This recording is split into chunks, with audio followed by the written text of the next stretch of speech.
precisely, that the point is that we recognize that we are animals.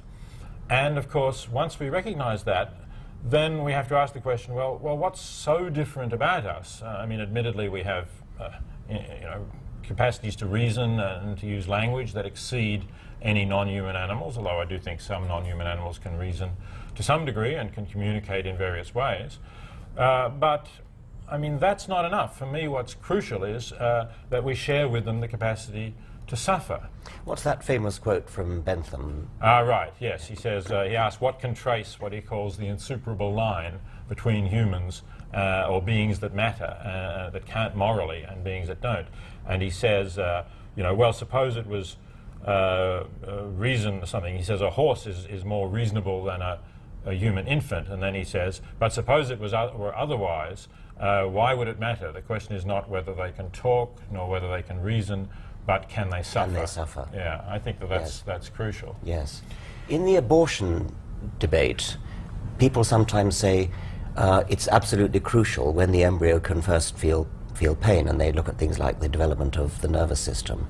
What I've always felt about that is no doubt it's true that we should worry about that, but a human embryo, when its nervous system is just developed, can almost certainly feel far less pain than an adult non-human animal. And therefore there is a massive inconsistency between people who place great weight upon the exact moment when the human embryo starts to feel pain. Well, indeed, that's absolutely right. I think that certainly a pig or a sensitive animal like that would be much more aware of its circumstances and capable of feeling pain than a human embryo. And the other thing that's relevant to the abortion issue is that I think for any woman, having an abortion is a serious decision that she will only do if she has something quite important at stake. Whereas, I mean, people who are prepared to just go into the supermarket and buy some ham don't need to do that at all. They could easily eat something else. And so they're, in fact, supporting the pain that is inflicted on those animals during their factory farm lives and in the process of slaughter for a very trivial reason. And so they certainly shouldn't be looking askance at women who have terminate their pregnancies for much more serious reasons, at least not on the grounds of pain that might be inflicted on the fetus. There's an argument that's attributed to Russell, which goes something like, if you carry this line of thinking to its logical conclusion, we wouldn't be eating oysters and lettuce leaves and things like that. Well, I mean, Russell was a great philosopher, but he said some things that were a bit silly, and that's one of them. I mean, lettuce, I'm sure that lettuces don't feel pain at all. There's no evidence to suggest they could. I'm also really quite doubtful whether oysters can feel pain. I mean, okay, so maybe they're animals, and people might say, well, if you're prepared to eat oysters, you're not really a vegetarian or a vegan. But I think their nervous systems are very rudimentary, and I would doubt that they could feel pain. So I'm not really going to focus on that. But it seems to me, and I'd really like to hear where you stand on this, that when we're talking about vertebrates, particularly the animals we eat, the pigs and cows and chickens and so on, there's no doubt that they can feel pain, and there's no doubt that they do feel pain in the way we rear them and produce them.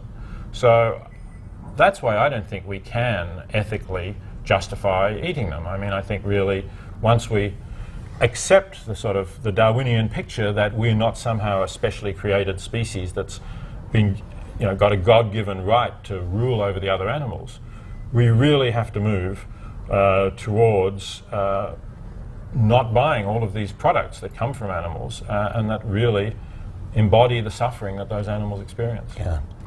On the oyster question, what I would say is that we don't need to draw lines, and that it's perfectly okay to talk about a continuum. Mm-hmm. And if oysters feel pain, they probably feel a very small amount of pain, right. Whereas pigs probably feel a great deal of pain. And when people say, where do you draw the line? I say, why do you have to draw lines? Why don't you just say there is a continuum of capacity to feel pain? There's also a continuum of capacity to feel the other things that we were talking about earlier, like ability to foresee the future, see what's coming, to be bereaved, and that kind of thing. Once again, there is no need to draw lines. Right. you can think of, just as we've got a continuum of all those things, you can say we have a continuum of moral responsibility, and our moral responsibility to oysters is quantitatively less than our moral responsibility to pigs, which is quantitatively less than our moral responsibility to humans, to the extent that humans differ in just the respects that you mentioned. What those respects are, intelligence doesn't seem to me to be relevant per se.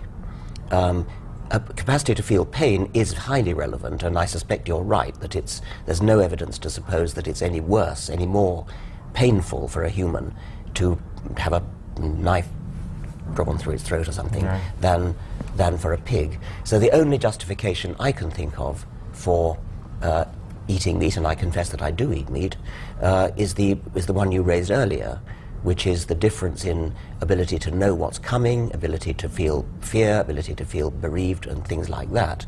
And I think you're almost certainly right that although the position I've just laid out would be defensible if the animals were killed without the slightest idea of what's going to happen, if they were kind of sort of the proverbial bullet in the back of the neck when you're not looking. Of course, that isn't the way it happens. The way they're kept in factory farms, and the way they're herded into slaughterhouses, I don't know much about it, but I suspect it's unconscionable.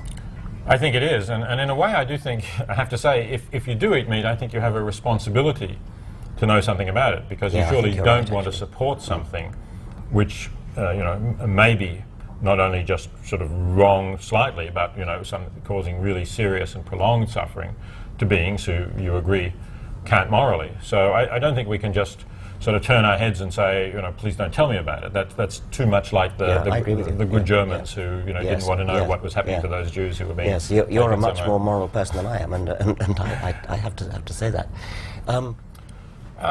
For me, what living ethically is about is about not just thinking about yourself, but putting yourself in the position of other beings who are affected by your action. So this is the kind of sort of golden rule, as it's sometimes called, of putting yourself in the position of others and asking what it would be like. And of course, Christians will say, well, that comes from Jesus, and Jews will say that also comes from the Bible. But in fact, it's something that's you find in any ethic. You find it in Confucius. You find it in early Hindu writings. So I think it's something that any tradition of ethical thinking that gets developed to a certain point, that starts to take, if you like, a broader perspective, sometimes you could call it, a point of view of the universe, will start to realize that, well, I'm just one being here among a lot of others.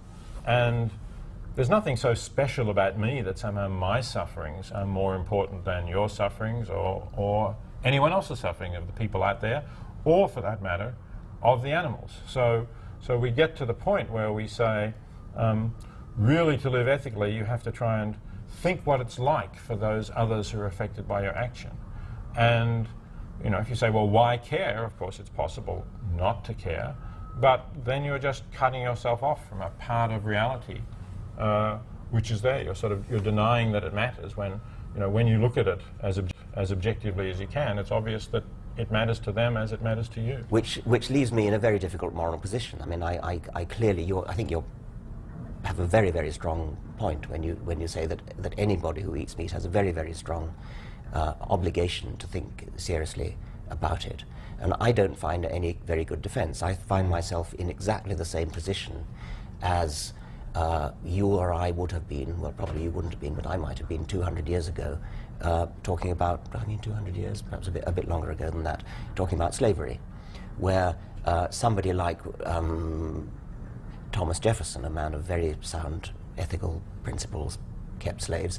It was just what one did. I mean, it was the kind of the societal norm. The historical precedent of slavery, I think, is actually rather a good one, because there was a time when it was simply the norm. Everybody did it. Some people did it with gusto and relish. Other people, like Jefferson, did it reluctantly. I would have probably done it reluctantly, and I'd have sort of just gone along with what society does. But I think it's extremely hard. It was hard to defend then, yet everybody did it. And that's the sort of position I find myself in now. And I think what I'd really like to see is people like you having a far greater effect upon, I would call it consciousness raising, really, having and try to swing it round so that it becomes the societal norm not to eat meat. Yes, absolutely, and I think what you're talking about is the pressure of social conformity, and yes. I think we're very much a conforming animal, and it's very hard to do things sometimes against the prevailing norms, and that's why it was hard for people who had some scruples or doubts about slavery to actually imagine that they could abolish it and live without.